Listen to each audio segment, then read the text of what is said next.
What we fail to realize is that sometimes God's promises comes with a process. And when I say usually, I mean all the time.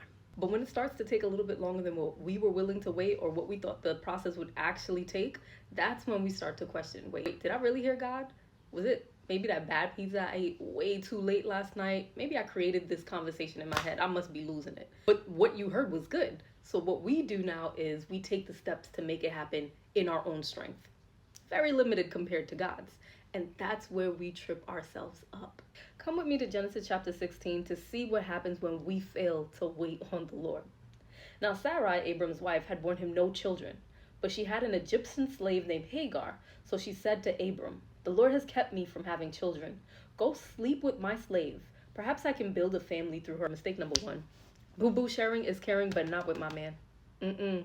We can share something I bought that I thought that I would like and I didn't. We can share a brunch plate that's like family size and I have some, you have some. We can even share a tent if it's a little too sunny at the beach. But what we not finna share is my man. Abram agreed to what Sarai said. So after Abram had been living in Canaan 10 years, Sarai, his wife, took her Egyptian slave Hagar and gave her to her husband to be his wife. He slept with Hagar and she conceived. When she knew she was pregnant, she began to despise her mistress. Then Sarai said to Abraham, "You are responsible for the wrong I am suffering. I put my slave in your arms, and now she knows she's pregnant and she despises me. May the Lord judge between you and me."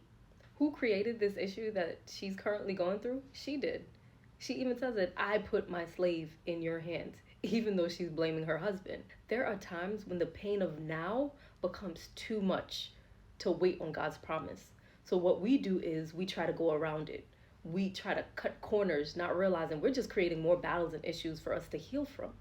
And not only that, when we don't wait on God, we end up settling because God's best will always be more than we can think, ask, or even imagine.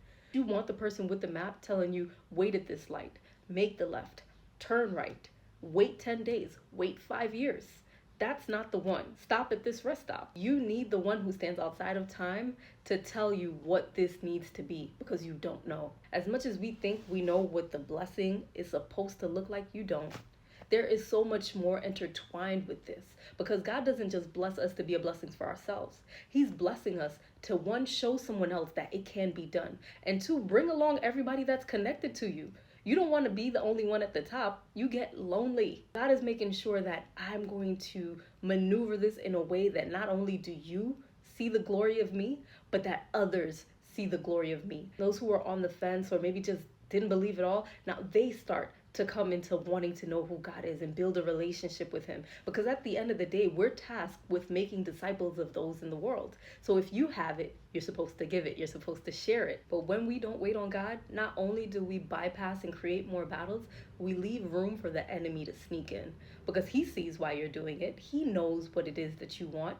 But if he can make it that you get it the wrong way, boom, there he goes. Now he has a place in your life because you opened the door by not waiting on God and possibly doing something that was out of his will for you. So I'm telling you, wait on God. Don't let Sarai's story become yours. If you are currently going through Sarai's story because you didn't wait on God, his grace is sufficient because he still ends up blessing them. Sarai still ends up having the son for Abram. And from that son, they get many nations, many descendants. So don't think that because I messed up, God is not going to hear me. No, he still has the blessing for you. It's just he wanted you to get there without all these extra scars on you. But go to him, speak with him, walk with him, listen to his direction, and let him get you to the miracle that you're waiting on.